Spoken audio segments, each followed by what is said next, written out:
일생 동안 당신이 반드시 읽어야 될 100권의 책 일당 100. 오늘도 여러분께 아주 좋은 책 한 권 소개해드리겠습니다. 반갑습니다. 정프로고요. 네, 정박입니다. 네, 이지선입니다. 네, 오늘 저희 테이블에는 또 와인 한 병 이렇게 놓여져 있네요. 네.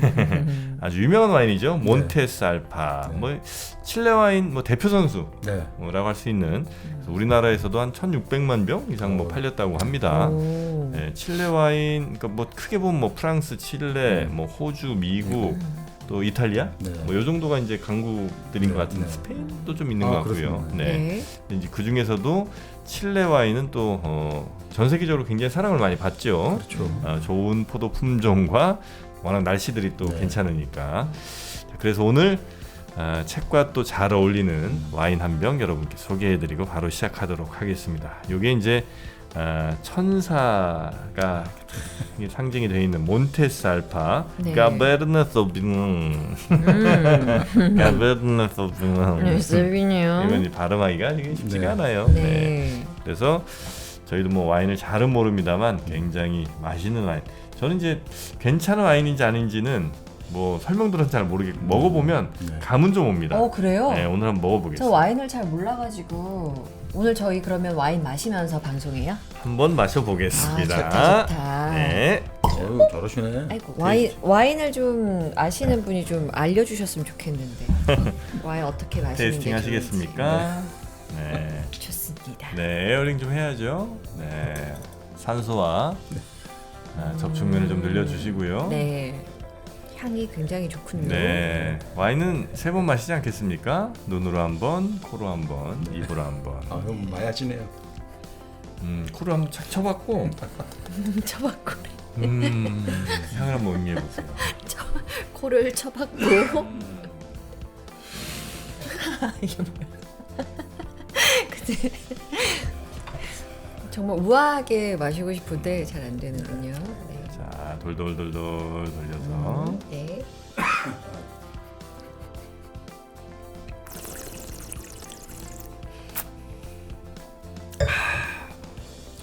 아, 야, 이거네. 아우, 이겁니다. 좋네. 와인이 이렇게 좋을 수 있나요? 네. 네, 몬테스 알파 칠레 와인.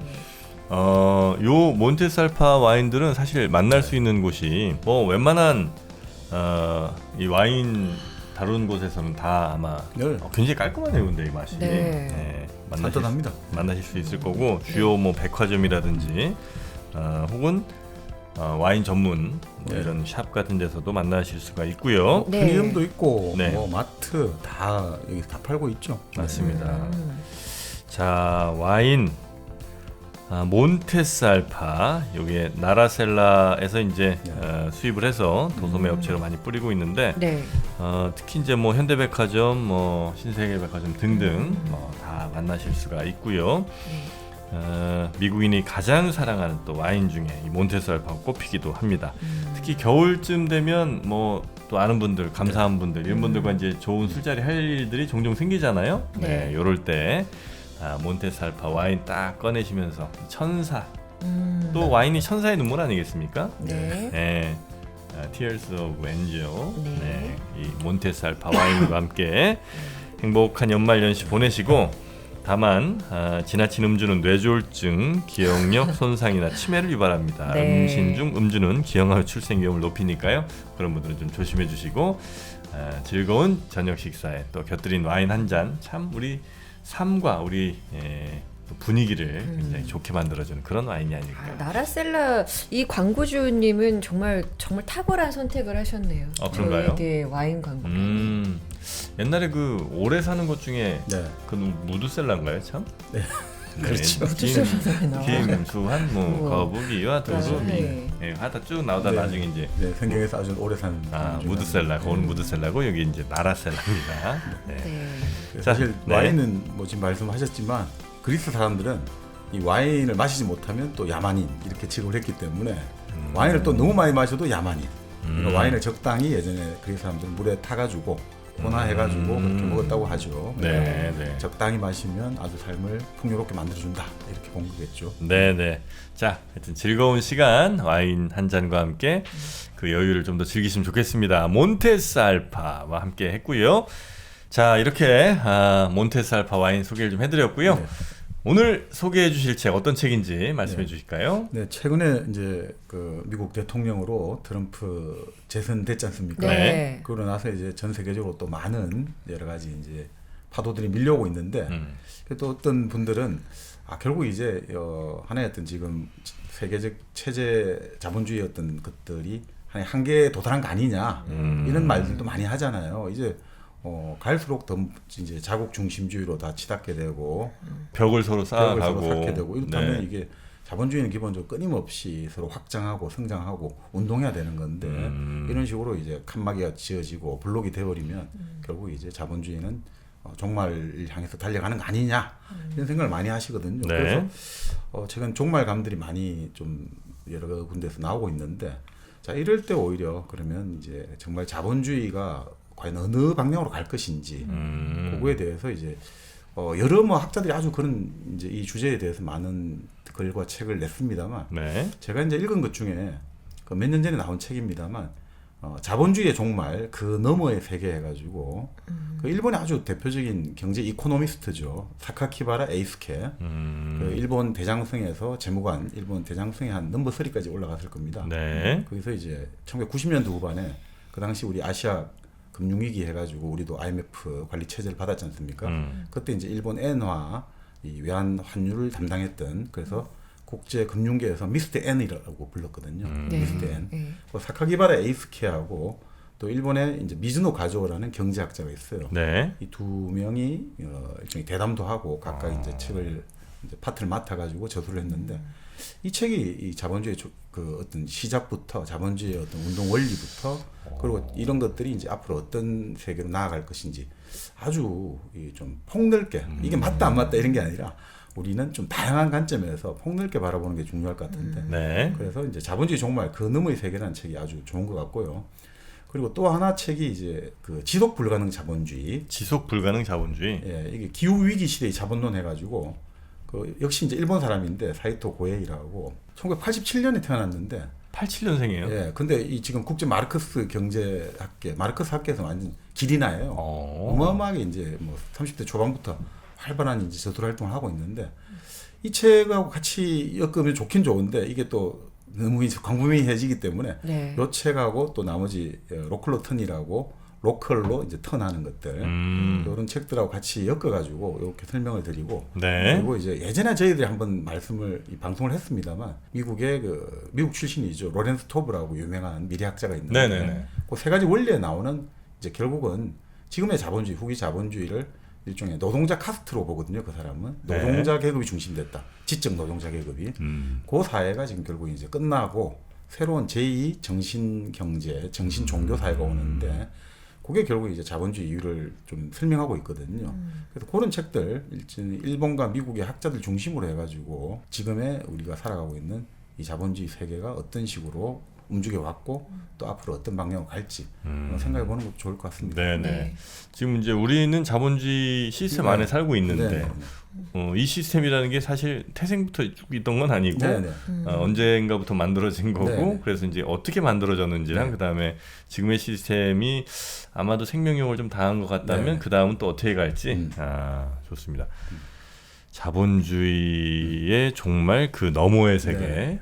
일단 종말이 처음 안 온 것 같은데. 아 그래요? 자본주의의 종말 왔다? 그러니까 오고 있는 건 같아요? 아니요. 오히려 더 강화되고 있다. 그러니까 자본주의라는 게 언제부터 시작을 얘기해야 될지 모르겠는데 결국은 인간 본성에 그래도 가장 근접한 친구가 이 경제 시스템으로는 이게 아닐까? 그러니까 사실 이제 그 좌파 경제학자들은 그런 이야기를 합니다. 자본주의 종말을 말하기보다는 지구의 종말을 말하는 게 더 빠를 거라고.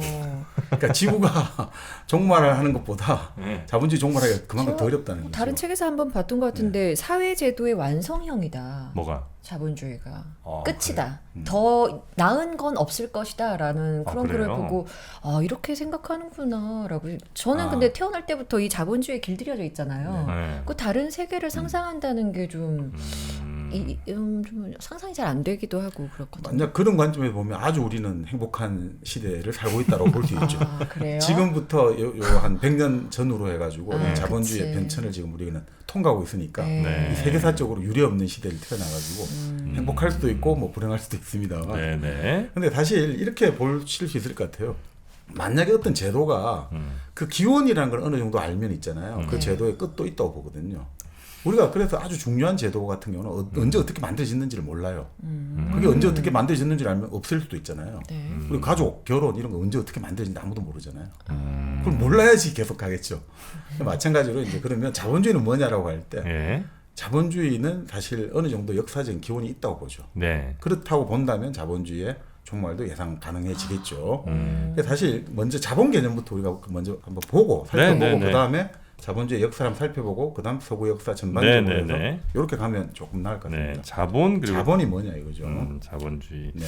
자본이라는 거는 와 이게 많이 듣고 다 아는 것 같긴 네. 한데 딱 설명하려니까 좀 막히긴 하네. 그렇죠. 자본? 자본. 우리 예전에 이제 마르크스의 자본, 다스 네. 카피탈, 자본론 이렇게 많이 했습니다만 네. 결국 자본이라 할 때 자자라는 거는 결국 여러 가지 이제 해석이 있습니다만 가장 중요한 것은 이자가 붙는다는 거예요. 새끼를 친다고 하죠. 흔히 말하는. 돈이 본래는 돌의 개념으로 생각했거든요. 교환에. 예, 교환만 하고 돌 자체란 말이죠. 네네. 돌은 우리가 예를 들어 거기서 아무것도 낳을 수가 없잖아요. 그런데 어느 순간부터 이 돈이 화폐를 돌이 아니라 종자로 바라보기 시작한 거예요. 씨앗으로. 씨앗을 바라보면 씨앗에는 뭔가 열매가 달리게 되지 않습니까? 네. 뭔가를 새끼를 칠 수 있다. 이런 개념으로 이제 바뀌기 시작한 거죠. 그러면 은행이 생기면은 그게 자본의 시작이에요? 뭐 은행이라기보다 이게 이렇게 서양 개념으로 이제 접근할게요. 아무래도 이제 자본주의라는 것들은 이제 우리가 서구적인 개념에서 좀 더 지금 확산돼 왔으니까. 네. 그러니까 서구적 의미에서 이제 자본주의라는 때 그 뭔가 새끼를 치는 돈, 새끼. 이자가 네. 붙는 돈이라는 개념은 13세기에 탄생했어요. 그 전에 있었을 것 같은데. 아, 돈을 교환 수단으로 보는 거는 네. 그러니까 화폐라는 것은 기본적으로 세 가지 크게 보면 있잖아요. 예. 교환 수단이 있고 가치 척도가 있고 가치 저장 기능이 예, 있잖아요. 예. 그러니까 교환 수단이라는 것은 우리 예전에 그 메소포타미아 문명 있지 않습니까? 네. 지금부터 거의 뭐 한 4,500년 전 그 아카드 왕조 시대 때 함무라비 법정 이때부터 다 있었죠. 교환 수단으로 네. 이제 그 하는 것은 다 있었죠. 그러니까 성서에도 네. 뭐 저 고리대금 받지 네. 말라고 그러니까 그런 게 있는 거 보면 이미 돈을 빌려주고 이자를 받는 시스템 자체는 아주 오래전에 우리가 거의 본능적으로 있었을 거예요. 왜냐하면 내가 이주선한테 쌀 한 가마니 빌려줬는데 네. 그걸 그대로 한 가마니로 내가 1년 후에 돌려받는다는 거는 그만큼의 시간과 나의 노력이 깎여 나가는 거기 때문에 네. 어느 정도 이상의 플러스 알파를 받아야 나도 이제 그거 같이 그 교환이 성립이 될 거 아니에요. 그러니까 나는 이게 3세기 뭐 이렇게 시작됐다는 거는 조금 무리가 이렇게 아닐까. 보시면 될 것 같아요. 네. 그러니까 그런 개념으로 이제 볼 수도 있는데 네. 크게 보면 이제 우리가 자본주의라고 할 때 이 네, 자본이라고 하는 것은 근본적으로 이 돈이라는 것들 예를 들어 이자가 붙는 돈이라는 것이 그 사회 경제 활동의 근간을 이루게 되는 거거든요. 근데 이전에는 뭐 예를 들어 개별적으로 이렇게. 개별적으로 있을 수는 있지만 그거 자체가 예전에 고대 사회는 노예가 가장 중요한 생산력이고 그렇긴 하죠. 네. 그러니까 좀 다르단 말이죠. 네. 땅이 가장 중요한 생산력. 근데 이제 돈이 가장 중요한 이제 하나의 어떤 그 경제 원리가 되었다는 거예요. 거기 한 12세기쯤. 예, 그 개념이 나오기 시작한 거죠. 이럴 때 이제 그때 이제 나온 책이 가장 유명한 책이 그 페르드장 올리비라는 사람이 계약론이라는 책을 계약론. 계약론. 그게 바로 중세의 자본론이에요. 13세기의 자본론이에요. 네. 그게 예전에는 그렇게 봤다 이거죠. 왜 예전에 이제 그 중세 기독 교회에서 돈을 예를 들어 이자 받는 걸 금지했냐면 네네. 자 이렇게 보시면 되죠. 우리가 땅을 빌려 가지고 이제 땅을 빌린 이제 소장료를 내야 되고 또 집을 빌리면 집세를 내야 되잖아요. 네. 왜 내야 되느냐? 그건 당연한 거다 이거죠. 왜냐하면 땅을 빌려 가지고 농사를 지었기 때문에 그 땅의 지력을 많이 뺏어갔다 이거죠. 그러니까 땅을 손상시켰으니까 돈을 내야 되고 또 집을 빌려 가지고 또 집을 살면서 집을 많이 이제 뭐 가치를 낡게 되고 낡게 뭐. 하니까 네. 그러면 돈을 빌려야 되는데 돈은 주고받으면 손상이나 노화가 없다 이거죠. 동전 가지고 주고받았는데 그게 뭐가 다른 것도 없는데 왜 거기에 대해서 그 새끼를 치냐 이거죠. 그러니까 이건 주면 안 된다 이거죠. 그리고 결국 우리가 이자라는 것은 시간 개념이잖아요. 자, 네. 요걸 빌려주고 나서 한 달 뒤에 뭐 얼마, 1년 뒤에 얼마 받는다.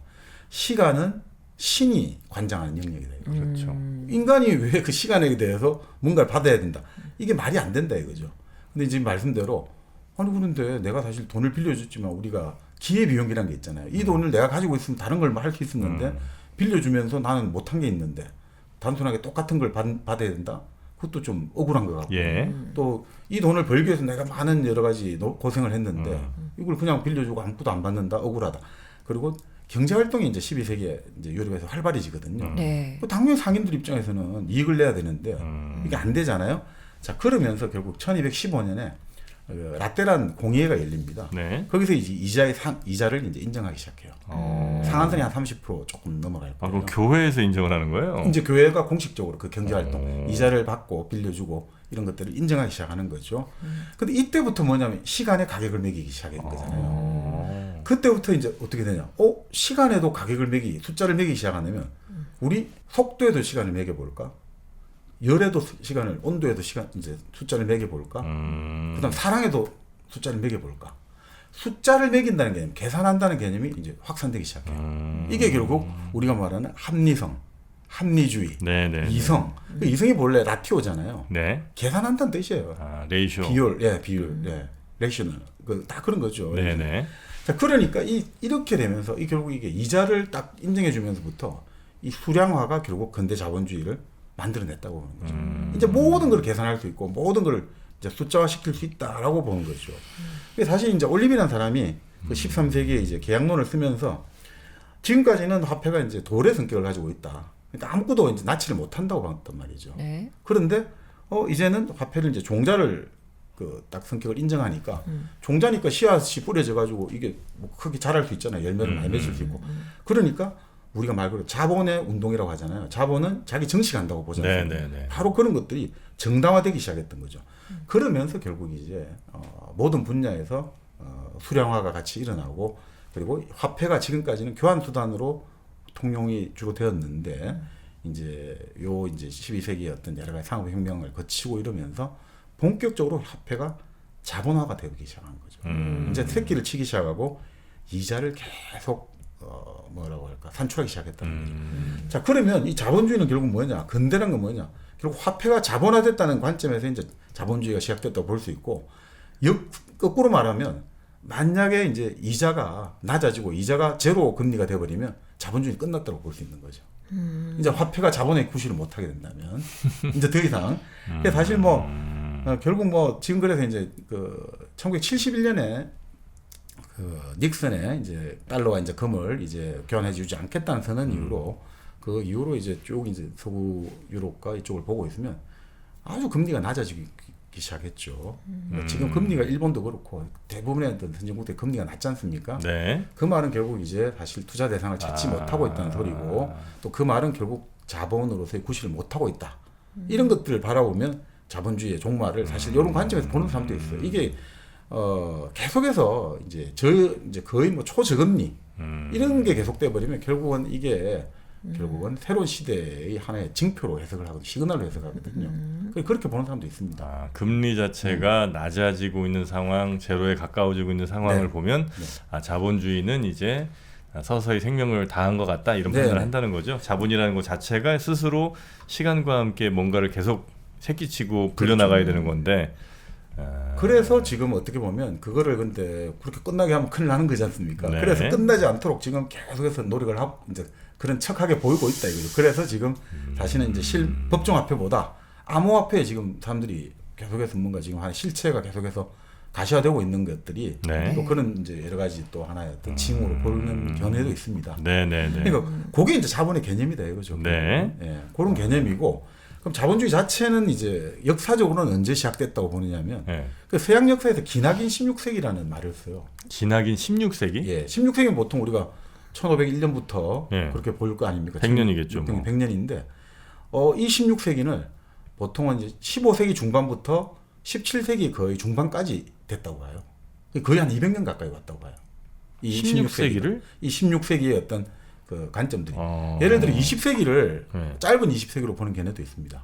그 20세기의 시작은 네. 1914년에 시작되어 가지고 20세기의 끝은 1989년으로 끝났다고 봐요. 1차 대전 시작과 함께 시작이 되고 그다음에 냉전 체제의 몰타. 소련 몰락과 함께. 그렇죠. 예. 그러니까 그렇게 보는 견해도 있거든요. 그러니까 우리가 물리적 의미에서 100년, 한 세기 100년이 똑같은 게 아니고 요 역사적 관점에서 짧은 네네네네. 20세기가 있고 기나긴 16세기가 있는데 세기별로 특징이 좀 있다고 친다면 그렇죠. 그러니까 왜 이제 기나긴 16세기 하냐면 네. 1453년에 동로마 제국이 비잔틴 제국이 멸망했어요. 네. 네. 그 당시 오스만 투르크에 그 시기 정도부터 시작해가지고 그리고 1648년에 우리가 흔히 아는 그 신교도와 구교도의 30년 전쟁이 이제 끝나게 되지 않습니까? 네.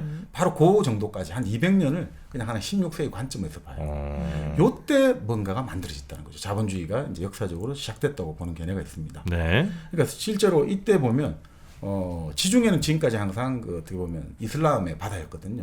근데 이제 1571년에 그 지금 그리스 쪽이죠. 그 레판토 해전이 일어났는데 네. 거기서 이제 결국 스페인의 함대가 오스만 투르크 함대를 격파를 해버리거든요. 그때부터 이제 지중해는 기독교의 바다로 슬슬 변하기 시작해요. 네. 네. 그리고 또 얼마 안 돼서 1588년에는 또 우리가 흔히 아는 저 아르마다 해전해가지고 또 영국이 스페인의 네. 무적 함대를 격파하잖아요. 그리고 이제 이런 것들이 바탕이 되어가지고 여기서 이제 그 자본주의의 맹아들이 계속 삭트면서 그것이 이제 18세기 1760년대 산업혁명이 이어지고 네. 뭐 그러면서 이제 영국이 계속 패권을 확립하게 되었고 그리고 나폴레옹 전쟁에서 확실하게 이제 그 박스 브리테니카가 19세기를 장악하게 되었고 그 다음에 우리가 아시다시피 1차 세계대전 이후 이제 그 미국이 장악해서 지금까지 오고 있다. 네. 요게 이제 흔히 보면 이제 자본주의의 대략적인 역사로 볼 수 있겠죠. 근데 사실 처음에 그러니까 지중해 주변에 스페인, 포르투갈에서 시작해가지고 영국으로 왔다가 이제 세계대전 거치면서 미국으로 갔다가 근데 지금은 이제 그 자본주의의 특징 끊임없는 새로운 영역, 프론티어라고 할까요? 변방을 끊임없이 개척하고 발견하는 역사였거든요. 네. 근데 그게 이제 더 이제 없어요. 새로운 땅도 없고. 없어요. 공간이 없어요. 네. 이제 아시아와 아프리카도 지금 다 들어왔잖아요. 세계 경제에 다 들어왔잖아요. 그러니까 지금 현재 새로운 프론티어가 더 이상 출현하지 않는 거예요. 그래서 우리가 그걸 새로운 프론티어를 얻기 위해서 이제 사이버 흔히 말하는 버추얼 리얼리티 이쪽이 새로운 공간이 되지 않을까. 아니면 지금 뭐 일론 머스크 말하듯이 저 우주로 나아가는 거 이렇게 보는데 이 책을 따르면 그러니까 자본주의 정말 그 너머의 세계들 전통적인 좀 이런 견해에 따르면 그것은 근대를 대체할 새로운 영역은 안 된다고 봐요. 그것은 결국 근대에 복무하는 거지. 역사상 산업혁명은 딱 한 번 일어났다고 보거든요. 우리가 지금 지금 제4차 산업혁명 말하지 않습니까? AI와 여러 가지. 네. 근데 뭐 그거는 경제학자마다 좀 다릅니다만 대체로 견해는 역사상 산업혁명은 딱 한 번 일어난 사건이에요. 지금 영국에서 우리가 전기기관 그걸 봐요. 네. 2차 산업혁명이 이제 전기, 내연기관이 나오고 3차 산업혁명이 컴퓨터 IT가 나오고 4차 산업혁명이 지금 AI와 빅데이터와 뭐 그 여러 가지 말을 합니다만 그걸 안 봐요. 딱 한 번이라고 봐요.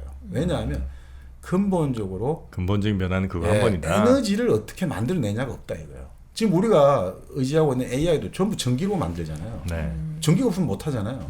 빅데이터 뭐든지. 그 전기 만드는 방식이 얻는 방식이 화석 연료라든지 이거 의존하고 있잖아요. 원자력 지금 많이 합니다. 그 말고 없어요. 결국 이제 그 터빈 돌려서 거기서 이제 전기를 전기. 생산해내고 네. 그 전기로 이제 각종 여러 가지 우리 도구들을 쓰는 거죠. 네. 뭐. 네. 그게 그러니까 그게 결국 제일 중요한 건 에너지거든요. 에너지를 어떤 식으로 결국 새롭게 만들어내고 발견해내고 했느냐가 중요한데 우리가 이 중세 사회로 가게 된 이유가 자 고대 왕국이 만들어졌잖아요. 중국의 한나라 네. 그리고 로마가 만들어졌는데 그러니까 고대 왕국이 얼마나 번성했습니까? 그런데 결국 나무에 의존했잖아요. 나무가 도시에 사람이 어마하게 몰렸단 말이죠. 당시 중국의 장안, 뭐 로마, 사람이 많이 몰리니까 이 사람들을 먹여 살리기 위해서 그리고 땔감하기 위해서 막 나무들을 베가지고 다 나르다 보니까 도시 주변의 숲들이 황폐해지고 네. 숲이 황폐해지니까 물이 당연히 수자원이 말라지고 그러면 어느 순간에 지금 요즘 이상기후하고 똑같은 거죠. 그래서 그 도시들이 다 멸망했던 거고 고대 왕국이 몰락했던 건데 그래서 그 당시에 새로운 그럼 나무 말고 새로운 어떤 에너지를 발견해냈다면 네. 그런 몰락이 없었을 거 아닙니까? 근데 그 몰락이 상당히 오래 갔단 말이죠. 좀 몇백 년 이상 갔잖아요. 천년 갔죠. 중세 천년 갔. 그런데 결국 그러면 어떻게 해서 새로운 근대가 만들어졌냐? 결국 에너지란 말이죠. 우리가 흔히 말하는 석탄이라든지 뭐 석유 지금 화석 연료를 가지고 네. 그걸 그 에너지를 만들어냈단 말이죠. 근데 이제 그것들 지금 우리가 말하는 모든 어떤 여러 가지 4차 산업혁명도 그 골간이 지금 말씀대로 그 터빈 돌려가지고 뭐 기름을 떼든 수력을 하든 애가 터빈 돌려갖고 자석들 큰 자석들 해가지고 그 터빈 돌려갖고 거기서 결국 전기 나오는 거잖아요. 네. 그거 말고 없는 거예요. 그러니까 근본적으로 그런 것들이 없는 상태에서는 이거를 새로운 혁명으로 보기는 완전히 어느 하나의 어떤 뭔가 우리가 새로운 산업혁명이다 볼 수는 없다라는 게 이제 이 책 저자들의 견해 같습니다. 네네. 자, 그런 관점에서 이제 그 자본주의는 이렇게 해서 이렇게 왔다. 그럼 자본주의라는 거는 대략 서구 세력들이, 그러니까 기독교 세력들이 이슬람 세력들을 몰아낸 그 시점 정도를 생각을 하는 거예요. 그리고 뭐 아까 말씀드린 16세기에 이제 역사적으로 이제 서구 유럽에서 이제 그 모습을 드러내 가지고 형성되기 시작했고 그것이 산업혁명으로 완전히 이제 새로운 하나의 어떤 물질적인 토대를 만들어냈고 그거에 바탕에서 결국 이제 군사력과 패권을 가지고 전 세계를 이제 하나의 어떤 자본주의의 영역으로 다 포섭을 해내기 시작했다. 근데 지금은 더 이상 이제 그 자본이 움직일 만한 새롭게 열어낼 만한 공간은 지금 현재 출현하지 않은 상태. 이 정도라고 지금 보는 거죠. 현재까지 자본. 예. 그러니까 이제 뭐 자본주의와 또 뗄래야 뗄 수가 없는 게 이제 뭐 금융 뭐 이런 거가 네. 아마 좀 될 것 같은데 대충 이제 금융의 시작은 진짜 조금 더 선명하긴 하거든요. 네. 그러니까 금융이라는 거는 이지선한테 돈을 100만 원 빌려줬어. 네. 차용증 받았지. 네. 그다음에 나중에 뭐 이자를 받든 아니면 원금만 받든 해서 다시 100만 원을 돌려줘. 네. 그럼 그건 금융이 아니거든요. 네. 근데 남은 걸로 남은 게 아니고 내가 빌려줬죠. 네, 빌려줬지. 나는 차용증을 받았죠. 차용증을 받았지. 그 차용증을 돌려. 돌려. 아니 그 차용증을 네. 그래서 누군가에게 팔거나 뭐 그걸 누구한테 매각을 해서 그 사람이 다시 그 차용증으로 뭐 한 100개쯤 모아갖고 어딘가에 또 뭐 만들어내든지 뭐 이런 걸 하면서 이제 사실 금융이 시작인 네, 거거든요. 네. 그게. 그러니까 그거를 만약에 자본주의 시작으로 본다면 뭐 대충 좀 감이 좀 올 것 같고 네. 아니면 이제 보통 또 자본주의 꽃을 뭐 주식이라고 네, 하니까 그 주식의 시장은 또 시작은 네덜란드나 뭐 이런 데서 배떠나 보낼 때 한 명이 리스크를 감당할 수 네, 없으니까 그래서 이제 여럿이 모여서 리스크 같이 좀 분산하고 네. 대신 갔다 오면 이제 크게 같이 나누고 요거 이제 또 뭐 자본주의 시작이 본격적인 시작이라고 네. 본다면 또 대충 또 그 질문 알 수 있을 것 같고. 맞는 말씀입니다. 이 책에도 바로 그 역사의 위기를 통해서 그렇게 설명하고 있습니다. 예. 그러니까 자, 일단 여기서 자본주의에서 이 자본주의에 조금 더 나아가지고 이제 서구 역사 전체를 한번 보면 네. 그 이런 이야기를 해요. 서구 역사 전체를 수집의 문화라는 관점에서 보는 수질? 수집, 수집. 컬렉팅. 예. 그러니까 컬처 오브 컬렉팅이라는 책을 존 엘스너하고 로저 카디널이라는 사람이 책을 썼는데 예. 이게 결국은 이렇게 봐요. 서구는 기본적으로 수집의 역사라는 거예요. 수집. 항상 뭔가를 수집한다는 거죠. 네. 컬렉팅. 뭘 수집하느냐? 한마디로 물질과 영혼을 수집하는 역사였다는 거예요. 영혼은 어떻게 기독교가 수집해요? 사람 영혼을 수집하잖아요. 아하. 예. 그러니까 이 수집이라는 개념은 사실 인류가 사회생활을 할 때부터 시작됐겠죠. 수집하는 거는. 우스갯소리입니다만 서구 역사에서 수집가 1호는 누구였습니까? 수집하는 사람 1호. 수집하는 사람 1호? 네. 성경에 나오죠. 수집하는 사람 1호요? 컬렉팅하는 사람. 성경에 나온다. 성경에 나오죠. 아주 유명한 사람이죠. 아, 배를 만든 사람. 노아의 노아지. 방주. 노아 다 수집해가 됐잖아요. 결국 모든 살아있는 생명들 다 수집해가지고 배였으니까 1호 수집까지요. 네. 이게 상징적으로 좀 보여준다는 거죠. 그래서 서구의 사회 질서는 그 자체가 계속해서 뭔가를 수집하는 문화였고 그래서 이 수집을 할 수 없게 되면 서구는 기본적으로 질서가 흔들린다고 봐요. 기본적으로. 그래서 이제 지금까지 로마는 어떤 식으로 수집을 했냐? 군사력으로 영토를 수집했다 이거죠. 네, 로마가 네, 계속해서 네, 이제 네. 군사 영토를 수집했고 기독교 사회는 어떻게 수집했느냐? 기독교 사회 중세 천년에는 왕들 있지 않습니까? 네. 속세의 권력은 이제 농노를 수집하는 거죠. 계속 왕이나 영주는 농노를 계속 수집하는 거죠. 그리고 교회는 영혼을 수집하는 거죠. 계속 그런 식으로 했다는 거죠. 그리고 근대 들어와 갖고는 시장을 통해 자본을 계속 수집하는 거죠. 그리고 사회주의는 계획을 통해서 계획 경제를 통해 생산력을 계속 수집해왔다는 거죠. 그래서 사실 19세기 이후에 이 수집이 아주 가속화됐다는 거예요. 엑셀을 밟기 시작했다는 거예요. 네. 왜냐하면 민주주의가 더 많은 수집을 요구했다는 거죠. 민주주의가. 뭘 수집하죠? 민주주의가. 물질. 민주주의에서는 어떻습니까? 모든 사람이 이제 자유와 평등을 누려야 되지 않습니까? 예. 네. 우리가 시민사회라는 것은 기본적인 것에 있어가지고 근본적으로 우리가 이 사회를 유지하고 서로 발전하고 번영하기 위해서 최소한의 서로 뭔가를 보장을 해줘야 돼요. 네. 서로의 안전과 생명과 재산을 지키려면. 자, 그렇기 때문에 말 그대로 누군가는 잘 먹고 잘 사는, 예를 들어 가지고 중세 왕이라든지 귀족이 다스릴 때 95%의 사람이 굶어 죽어도 돼요. 5%만 먹고 살아도 아무 문제가 없어요. 왕이나 귀족이 다스리는 그거 당연한 거란 말이죠. 그런데 민주주의 사회는 모든 사람이 주인이라면서요. 네. 주인인데 누구는 배가 고프고 누구는 막 배가 불러가 터져 배가 아프다 이러면 안 되잖아요. 그러면 사회가 불안정해진단 말이죠. 그래서 민주주의 사회는 누구나 예전에 임금님 수라상을 먹을 수 있는 사회가 돼야 되거든요. 자, 그러려면 대량의 물질이 필요하잖아요. 네. 그럼 이 대량의 물질 생산력을 요구한단 말이죠. 그럴 때 어떻게 하느냐? 결국 전기기관의 동력혁명이 그걸 가능하게 만들었다는 거죠. 우리 전기기관을 통해 가지고 그것이 결국 우리 아시다시피 배를 짜게 되고 옷감을 짜게 되고 배에 적용되고 철도에 적용되고 대량 생산, 대량 이동이 대량 되고. 소비, 대량 이동이 된 거죠. 네. 그래서 결국 사람이 누구나 풍요로운 생활을 누리니까 네. 질서가 안정됐던 거죠. 예. 그러니까 바로 이런 산업혁명, 전기혁명이 있었기 때문에 대량의 물질을 수집할 수 있었기 때문에 서구는 유지됐다는 거죠. 네. 이 책 제자들이 재밌는 이야기예요. 왜 이제 북아프리카 아랍권의 민주주의 운동을 했는데 실패했느냐? 결국 민주주의를 할 수 있는 생산력을 뒷받침 못 해주는 나라에서는 민주주의가 안 된다는 거예요. 민주주의는 대량의 어떤 생산력을 물질을 필요로 하는데 그게 안 받쳐주면 아무리 뭐 좋은 취지에 해도 그 오래 못 간다는 거예요. 네네네. 일리가 있는 것 같습니다. 네. 자, 그래서 결국 중요한 거는 수집을 하는 서구 사회가 이 수집이 제대로 작동이 되지 못하면 이 사회 질서는 흔들리게 되고 위기를 맞게 되는 거다 이거죠. 자, 그러면 지금은 역사의 위기라고 하잖아요. 네. 왜 역사의 위기냐? 지금 기존의 수집 시스템, 서구의 수집 시스템이 붕괴되어 가지고 제 기능을 하지 못하는데 아직 새로운 시스템의 모습이나 형태는 보이지 않고 있다 이거죠. 이게 위기라는 거예요. 위기라는 거는 과도기와 비슷하죠. 기존의 것은 무너져 내렸어요. 그 새로운 것은 아직 뭔가 안 보여요. 그 무너졌다는 기준이 뭐예요? 기존의 공간에서 새로운 수집을 할 수 있는 공간이 안 생기고 있다는 거예요. 새로운 공간도 없고 그다음에 지금 이자도 거의 네. 제로에 가까워지고. 투자 대상이 없는 거예요.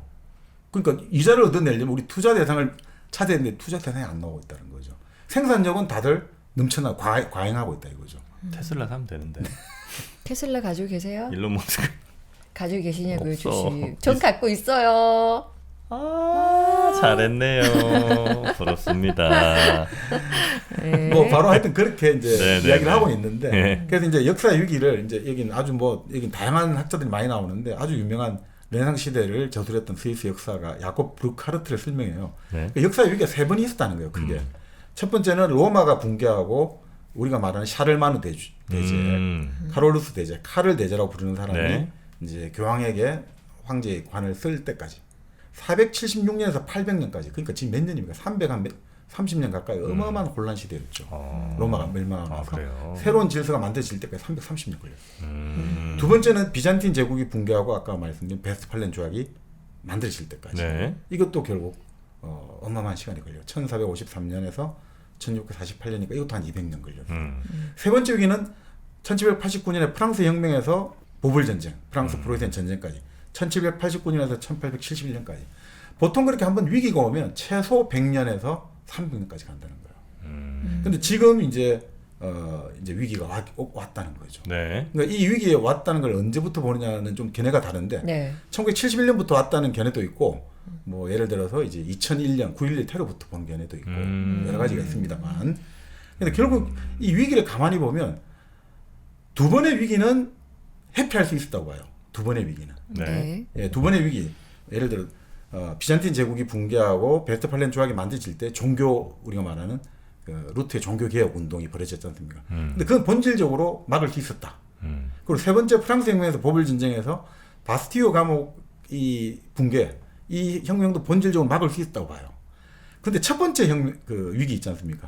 로마 제국의 붕괴는 막을 수 없었다고 봐요. 왜 막을 수 없었냐? 생리학적인 욕구가 있었기 때문에 그 막을 수 없었다고 봐요. 무슨 말이냐? 네.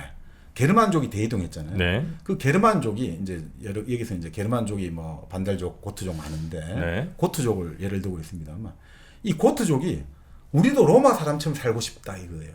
우리도 로마 사람처럼. 네. 그러니까 이런 생리학적인 욕구에 기초한 위기는 저지 불가능하다는 거예요. 나도 저처럼 살고 싶다.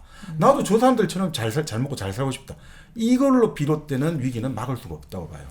근데 지금이 이제 제4의 위기가 뭐가 위기냐면 중국의 성장, 우리가 예전에 불렀던 제3세계의 성장인데 네. 이 사람들이 갖고 있는 기본적인 견해가 뭡니까? 우리도 미국 사람처럼 살고 싶다는 거잖아요. 이건 저지할 수가 없거든요. 이건 막을 수가 없단 말이죠. 그 바스티유 감옥 습격한 것도 사람처럼 살고 싶다 뭐 이런 거 아니에요? 제가 조금 너무 이제 몰라서. 조금 그건 조금 다른 아, 거고 그래요? 예, 네. 그건 이제 더 많은 생산적인 문제고. 네. 그러니까 결국은 여기서는 이제 그 당시 바스티유 감옥에서 우리도 왕처럼 살고 싶다, 귀족처럼 살고 싶다는 그건 그건 핵심이 아니니까. 아니었거든요. 예. 예를 들어 그 당시 이제 종교 혁명 운동에서도 우리도 예를 들어 가지고 저 신부처럼 살고 싶다. 우리도 귀족처럼 살고 싶다는 핵심이 아니었거든요. 네. 그러니까 그게 이제 좀 생리학적인 욕구가 다른 거죠. 네. 그때 이제 로마를 이제 침범했던 고트족은 우리가 저 로마 국가를 수집하고 싶다거든요. 지금까지 이 사람들은 주변에 있는 사람들이 수집 대상인데 수집 대상이 내가 수집 주체가 되고 싶다라고 생각할 때 위기가 커지거든요. 그래서 지금도 이제 그런 의미에서 위기라고 보는데 어떻든 뭐 제일의 위기는 기본적으로 인구가 많은 번식력이 왕성한 그 게르만족이 인구가 적은 로마를 수집하겠다 이렇게 생각하기 때문에 이건 이 욕망이 이 위기를 지배할 수 없었다고 봐요. 네. 근데 두 번째 위기는 뭐냐면 이런 거죠. 사실 이건 교회가 몰락하는 거지 않습니까? 종교 그 여러 가지 동로마가 몰망했고 또 이제 그 베스트팔리안 조약이 맺은 것 자체가 이제 기독 구교의 힘이 아주 약해졌다는 건데 이건 결국은 그 당시 중세가 닫힌 우주를 신봉하고 있었거든요. 이 세계는 뭐 중심으로 돕니까? 지구를 중심으로 돕니다. 네. 그리고 지구에서도 로마 교황이 있는 로마가 이 세계의 중심이고 우주의 중심이었는데 그게 이제 코페르니쿠스 그러니까 사실은 뭐 그 코페르니쿠스가 1543년에 이제 지동설 책을 썼습니다만 그 코페르니쿠스의 책이라든지 그리고 이제 뉴턴이 1666년에 여러 가지 이제 그 세계관을 지금까지의 어떤 그 닫힌 우주 그래서 이제 세계라는 것이 안정화되어 있고 이런 거 다 깨고 이 세계가 이제 무한히 넓다라는 것을 이제 말하기 시작했거든요.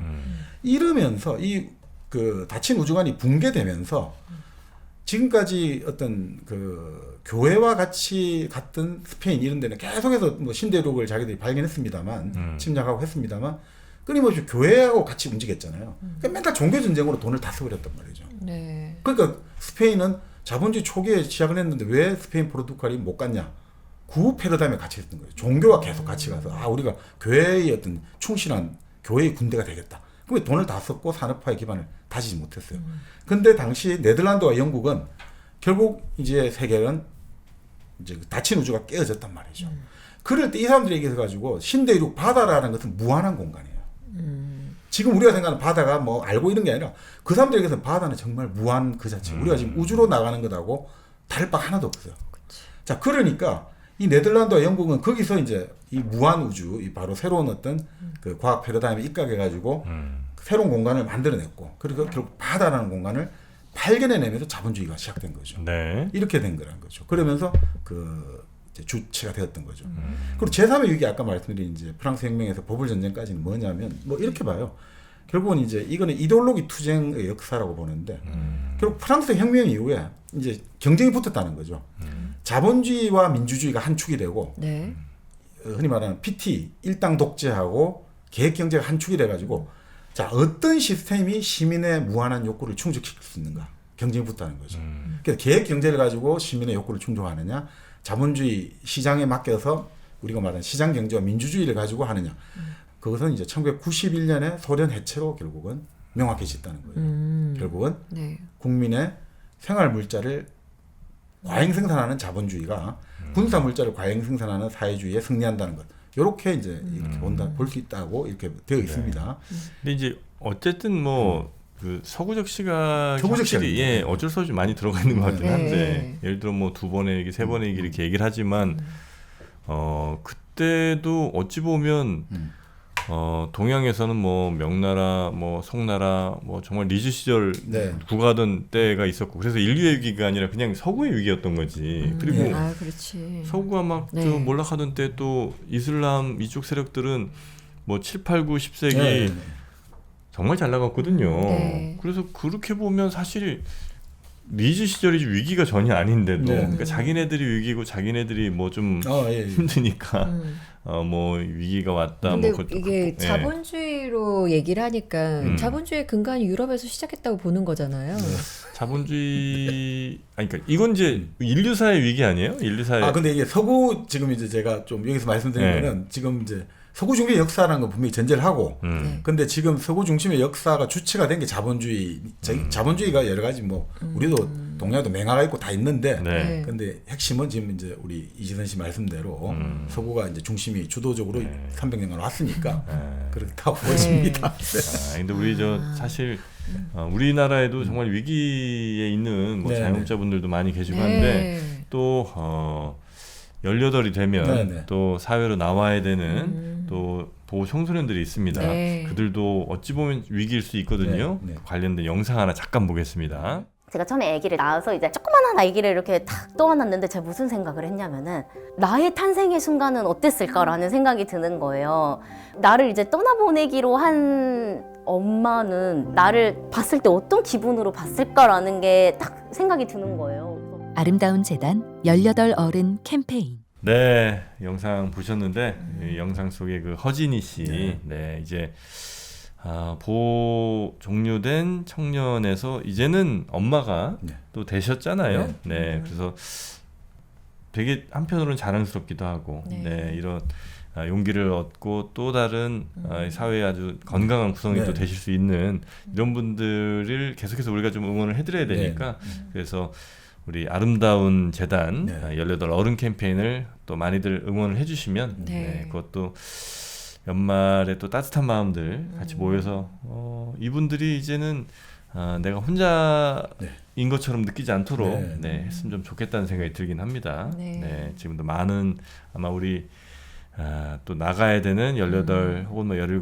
이 청년들이 네. 좀 계실 텐데 예, 그분들에게도 저희가 좀 힘이 좀 됐으면 네, 좋겠습니다. 곧 연말이잖아요. 이제 그러니까. 따뜻한 마음을 이렇게 전할 때 네. 좋은 것 같아요. 그렇습니다. 네. 자, 아름다운 재단 18 어른 캠페인 여러분도 함께 해주시고요. 자, 그렇게 이제 네. 서구 사회는 뭐 3번 정도의 위기가 위기를 있었다.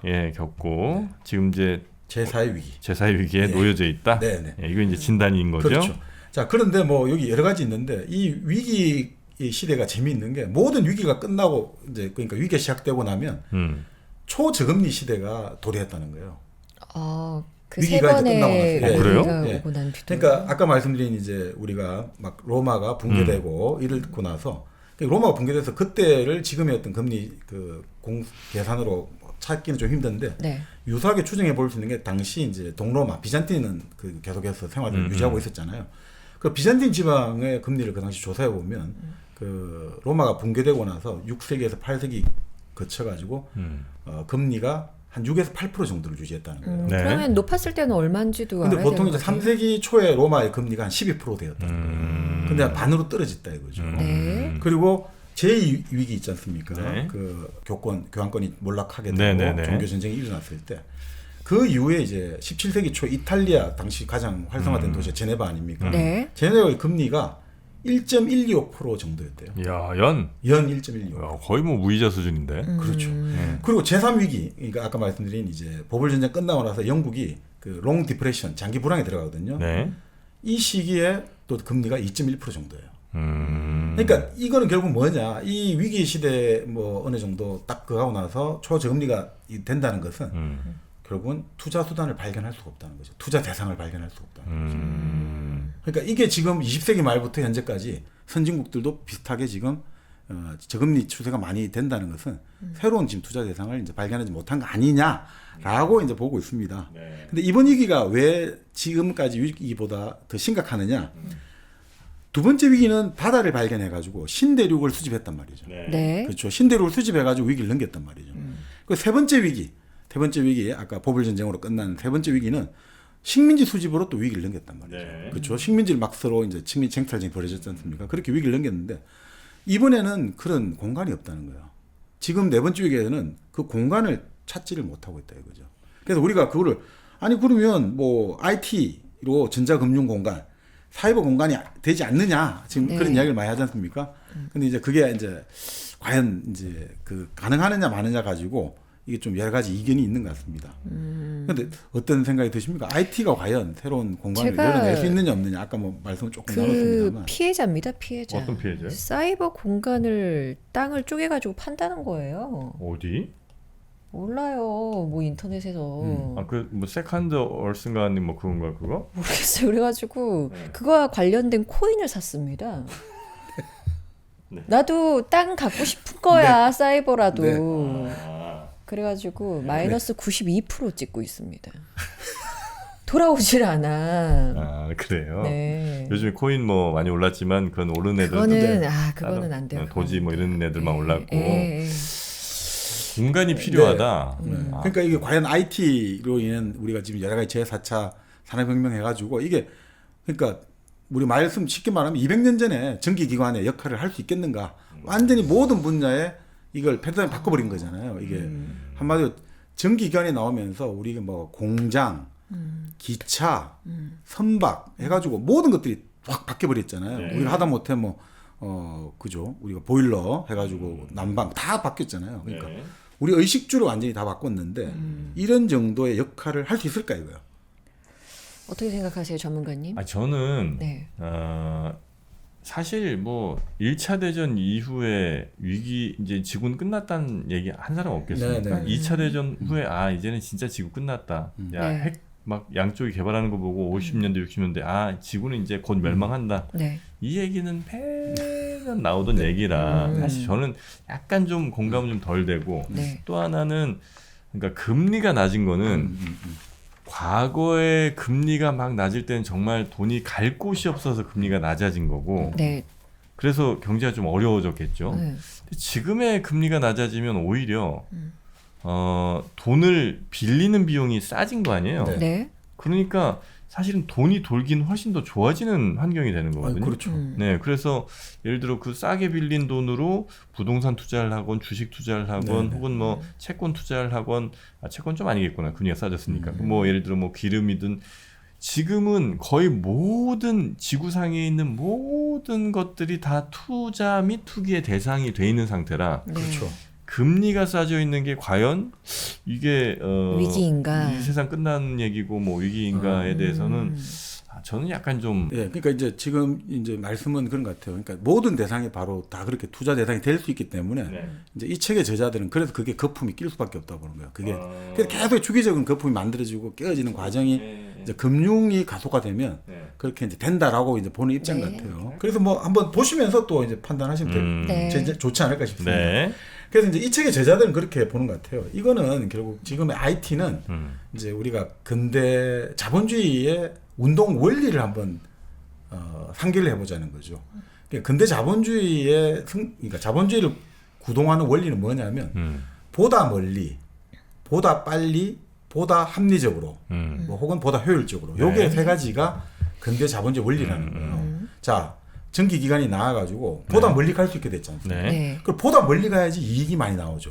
우리가 우리 그 후추 이런 거 있지 않습니까? 네. 향신료 멀리 가가지고 그 비대칭성이 존재하잖아요. 여기서는 그게 싸잖아요. 저기 가서 얼마나 비싼지 모르잖아요. 몇 천 배씩 오르는 거. 네. 값싸게 싸가지고 가서 멀리 가서 갈수록 정부의 비대칭성을 이용해서 우리는 값싸게 사서 여기 1,000배 넘게 팔았는데 네. 이득이 되니까 보다 멀리 나아가야 된대요. 네. 그리고 그걸 가능하게 했던 거는 또 여러 가지 이제 안에 어떤 과학기술들이 뒷받침이 되었고 그 다음에 그것들이 또 우리 보다 빠르게 빨리. 그죠? 우리가 말씀대로 기차라든지 선박 전기선 해가지고 더 빨리 갈 수 있고 이 모든 것들이 결국 돈하고 연결되었고 네. 이런 것들이 됐고 또 마찬가지로 보다 합리적으로 보다 효율적으로 움직여야죠. 네. 그러니까 이런 것들이 다 이 자본주의 근대 자본주의의 핵심 원리들이라는 거죠. 네.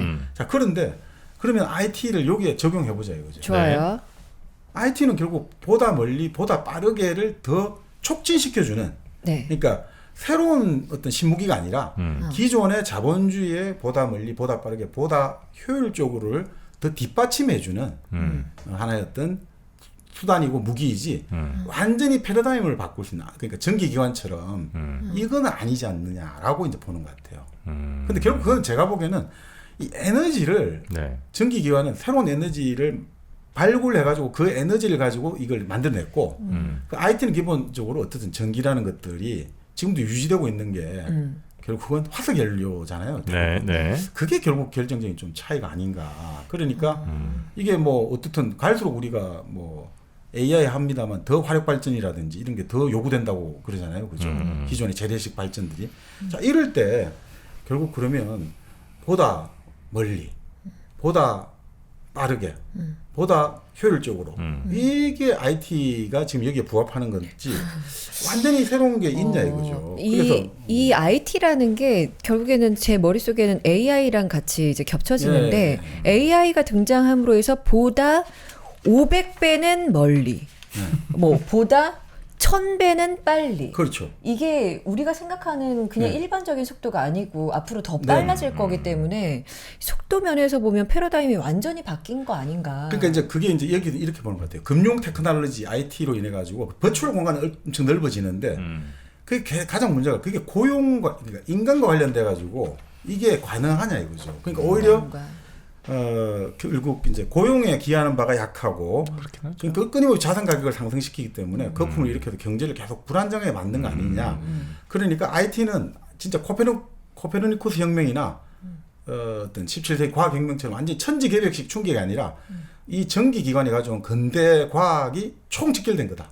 그게 최고의 어떤 정상이지 않느냐. 그러니까 IT는 지구를 하나로 보다 빠르게 만들어준 거 아니냐. 그러면은 과연 어떤 패러다임 변화, 어떤 큰 충격이 생겨야 인간이라는 이런 종족은 야, 요거 진짜 이제 뭐 5차다, 뭐 6차다 이렇게 갈 수 있을까? 아니 저는 이제 결국 가장 핵심은 에너지죠, 에너지. 에너지. 에너지와 그러니까 이 우리가 그때 한번 말씀을 예전에 한번 드렸던 것 같은데, 네. 자 인간이 기본적으로 항상 식량의 굶주림, 그 공포를 갖고 있잖아요. 그래서 네. 우리가 지금 살이 많이 찌게 되지 않습니까?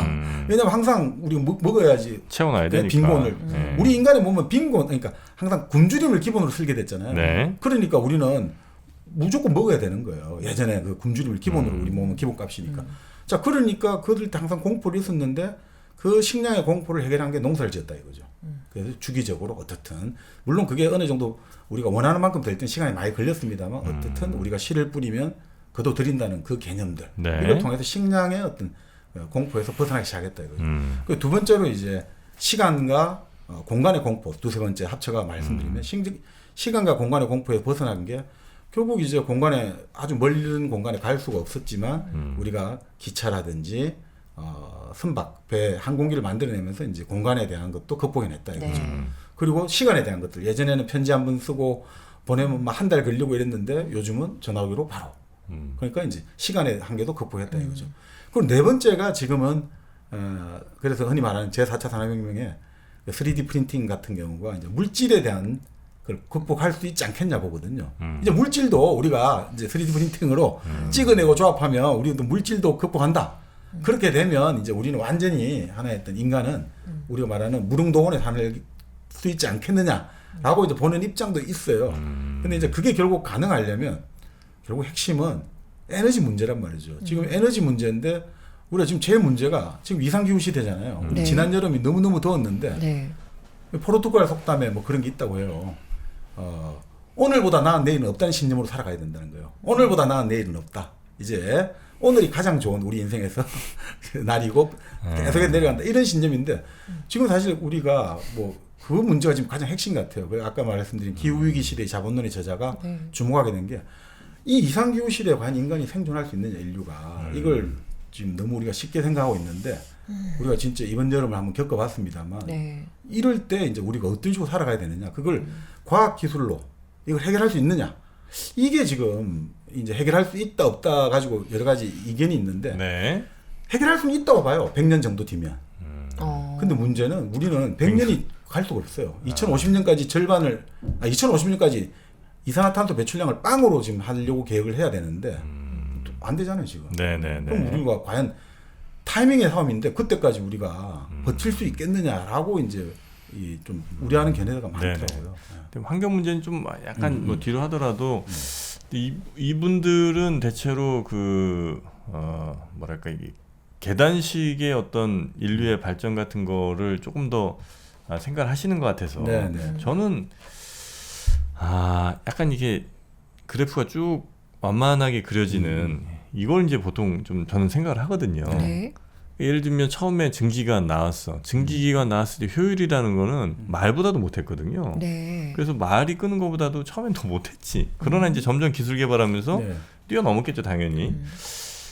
지금 예를 들어 그 근본적인 그런 산업혁명의 에너지 전환 이거 말고 지금 뭐가 근본적인 변화가 있냐라고 하지만 저는 계속해서 꽤 근본적인 변화들도 많이 우리가 찾을 수 있다고 생각을 하거든요. 예를 들면 인터넷 시대 혹은 뭐 AI 시대는 저는 동시성에 대해서 좀 관심을 갖고 있는 사람인데 옛날에는 비디오 테이프 하나 빌리면 그 사람 다 볼 때까지 우리가 순서 기다렸다 다시 좀 봐야 되잖아요. 지금은 이제 넷플릭스 동시에 보잖아요. 같은 영화 콘텐츠인데 그러니까 그런 동시성, 동시에 우리가 어떤 콘텐츠를 누리던 아니면 뭔가 행동을 하더라도 동시에 다 할 수 있는 거. 저희가 지금 미국 주식을 바로바로 할 수 있잖아요. 그것도 뭐 그런 거죠. 그렇죠. 예. 그래서 그런 동시성 같은 경우는 저는 꽤 이전에 없었던 그러니까 사람이 순서를 기다리고 뭘 해야 되는 거에서 병렬로 사람들이 다 서서 동시에 할 수 있고 마찬가지로 컴퓨터도 그런 병렬식의 사고를 하면서 지금 AI도 지금 나오는 거니까 그런 병렬성, 동시성이 꽤나 큰 변화일 수 있다 생각을 하거든요. 근데 이제 뭐 이분들은 그 생각 안 하시겠지. 이제 그러니까 아니 바로 그런 거죠. 그러니까 지금 그 생리학적 욕망을 다 가지게 됐다는 거예요. 예전에는 우리가 왜 혹시 기억나실지 모르겠습니다만 어릴 때 영화 보면 미국 영화에 보면 그걸로 그냥 그쳤잖아요. 아 미국 사람들 좋겠다. 저렇게 차를 맨날 타고 다니고 집에 차가 두대씩 있고 뭐 넓은 정원에 뭐 파티도 즐기고 근데 이제 우리가 그걸 바라보면서 꿈을 꿔가지고 지금 집에 차들 다 가지고 있고 나름 이게 요즘은 갖고 싶은 게 많이 없다고 하잖아요. 갖고 싶은 건 많은데 아파트를 살고 있고 차를 가지고 있고 우리가 뭐 한 번씩 외식을 하고 여행을 가고 이런 것들은 그러니까 어느 공간에 있느냐 이건 차이가 있고 하지만 기본적인 우리가 딱 가지고 있는 것은 형태는 거의 다 가지고 있거든요. 그리고 지금 미국 주식 갖고 있다 하셨잖아요. 그러니까 그만큼 전 세계 모든 웬만큼 중산층들이 지금 다 글로 욕망이 균일화되고 있거든요. 그러니까 이게 생리학적으로 욕망이 다 같이 몰리고 있으면 이걸 과연 감당해낼 수 있겠냐 이거죠. 이게 지금 사실은 우리가 지금 지금 최근에 여러 가지 문제 중에 하나가 중국 사람들이 소고기 먹기 시작하면 진짜 힘들어진다고 하잖아요. 아직까지 소고기를 그렇게 중국 사람들이 안 먹는데. 중국은 이제 돼지고기 좋아하니까. 소고기를 키우기 시작하면 이걸 우리가 알다시피 어마어마한 사실 또 물론 그거에 따른 그러니까 이게 참 어려운 말인데요. 그 기술적인 것들이 가능하지 않겠나 했는데 나중에 말씀드리겠습니다만 역설이 많아요. 지금 자 우리가 그럼 기술을 가지고 뭐 예전에 텔레비전 볼 때 그 냉장고 이런 것들 전력이 아주 많이 소모됐잖아요. 그래서 우리가 아주 요즘 전부 다 1등급이고 좋지 않습니까? 그러니까 예전에는 우리가 14인치만 봐도 만족했거든요. 텔레비전 칼라 텔레비전 14인치 보면 좋다고 했는데 지금 뭐 몇 인치입니까? 100인치 나오고 이러잖아요. 보통 한 7, 80인치는 되고. 그러니까 그걸로 그 전력 기술을 줄여놨는데 더 큰 걸 원하기 때문에 더 소모량이 늘어나 버렸대요. 그리고 예를 들어 가지고 이제 태양광 하지 않습니까? 태양광 해가지고 전기료 아끼잖아요. 그 아낀 전기료 가지고 또 비행기 타러 해외여행 많이 간다는 거예요. 그럼 또 더 많은 이산화탄소 배출량을 나가게 되고 이런 역설들이 존재해가지고 이게 과연 좀 뭐 여러 가지 이 기술적인 문제로 그러니까 기술적인 문제로 해결될 수 있다고 보는 사람도 있고 기술적인 문제로 이제 해결은 안 된다고 보는 사람도 있는데 뭐 그건 뭐 시간이 우리 욕망을 통제할 수가 없으니까 그게 좀 그러니까 이제 결국은 뭐 이런 것들 속에서 뭐 사실 좀 그런 이야기를 많이 해요. 그러니까 우리가 그러니까 지금 그러면 아까 말씀드린 투자 대상이라든지 저금리에서 많이 만들어내고 또 여러 가지 이런 것들이 생산성을 향상하고 기술 혁신으로 뭐 하면 되지 않느냐. 지금 뭐 초저금리 하지만 경제 성장 일으키면 되지 않느냐. 그런데 결국 이런 이야기를 많이 해요. 그 생산성 향상한다는 게 뭐냐 이거죠. 대부분 기계화거든요. 그리고 뭐 업무 같은 경우도 두 사람이 할 일을 한 사람이 하게 만든다든지. 근데 결국 그럼 두 개 다 실업이거든요. 그러니까 고용 환경을 소멸시키거나 악화시키는 걸로 나아간다 이거죠. 그러니까 이게 근본적으로 필수적으로 따라가야 돼요. 그 다음에 우리가 혁신을 한다고 하잖아요. 근데 이건 일본의 사례긴 한데 일본도 노벨상 계속 타고 있지 않습니까 지금. 근데 일본 같은 경우도 과학기술 혁신의 80%가 대학에서 일어난다고 하거든요. 근데 지금 일본 대학이 어마어마하게 지금 흔히 말하는 그 혁신력이 떨어졌다고 하더라고요. 왜냐하면 그 인구 감소 때문에 그렇다는 거예요. 학생이 대학에 안 들어오잖아요. 그럼 교수들이 연구를 해야 되는데 연구보다는 어떻게 하면 학생을 많이 모집할까? 그거 연구부터 해라는 거예요. 어떻게 하면 애들을 많이 끌어올 건지. 그래서 우리가 어떻게 하면 이제 일종의 학생을 유인할 수 있는 매력적인 프로그램을 만드는 거예요. 그러니까 학생이나 학부모가 고객이 되고 강의는 상품이 되고 학교는 상점이 되어버렸단 말이죠. 그러면 이렇게 되면 연구를 하려면 야, 그 연구 돈이 돼 이렇게 된다 이거죠. 그 연구를 하면 애들 많이 올까? 대학원생들 연구자로 올까? 아니면 그 외부에서 연구 자금 끌어올 수 있어? 이게 기준이 되어야 된단 말이죠.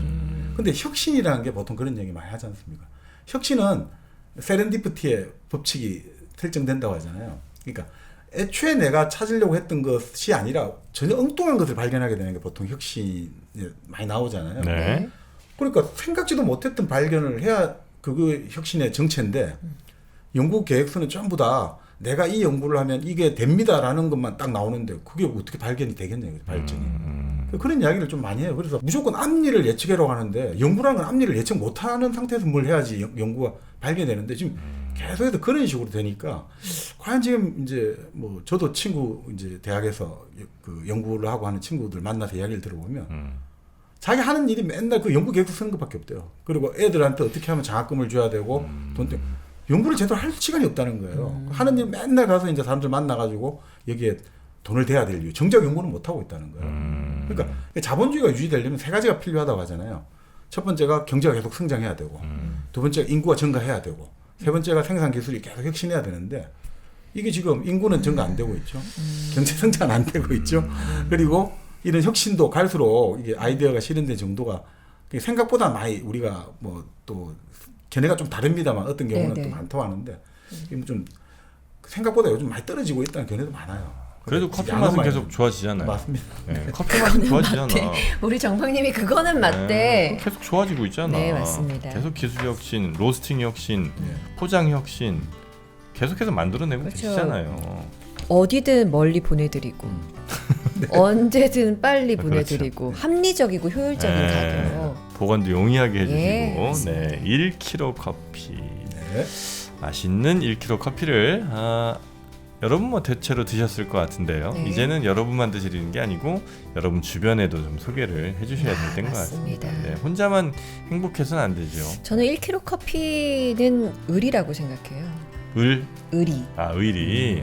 의리로 우리 함께 똘똘 뭉쳐봅시다. 아니 나는 뭐 의리 시킬 필요 없다고 생각합니다. 왜요? 이거보다 더 맛있으면 글로 가시라는 거예요. 아, 더 맛있는 커피 찾으면 가셔라. 근데 근데 찾기 어려울 것이다. 아니 없다는 거예요. 없다. 예. 뭐 이렇게 애매하게 얘기합니까? 단정적으로 얘기합시다. 더 맛있는 거 드셔보셨으면 얘기하세요. 나도 글로 갈 거니까. 진짜 맛있어요. 근데 거짓말이 없잖아. 아니고. 네. 네. 자, 가장 맛있는 커피, 가장 편하게 또 합리적 가격으로 드실 수 있습니다. 네. 1kg 커피가 여러분과 늘 함께합니다. 네이버에서 1kg 커피 검색하시고 1kg 커피 앱도 다운받으시면 대단히 감사하겠습니다. 네. 예, 저희가 이제 자본 이제 저희가 최근 자본주의의 정말 그 너머의 세계 뭐 이런 걸 이제 전해드리고 있는데 일단은 자본이 뭔지 그리고 네. 자본주의가 어떻게 지금까지 왔는지 그리고 정말 이 뒤에 뭐가 있을지 아니면 지금이 정말 위기인지 이런 얘기들 좀 저희가 했는데 이어지는 2부에서 네. 자본주의 네. 이후에 아마 그렇죠. 세계 이야기를 네. 좀 더 집중적으로 해주실 것 같습니다. 뒤에 뭐가 있을까? 네. 자본주의 넘어서 네. 한번 저희가 정말 석학들은 어떻게 생각들을 네. 하는지 그 생각 2부에서 이어듣도록 하겠습니다.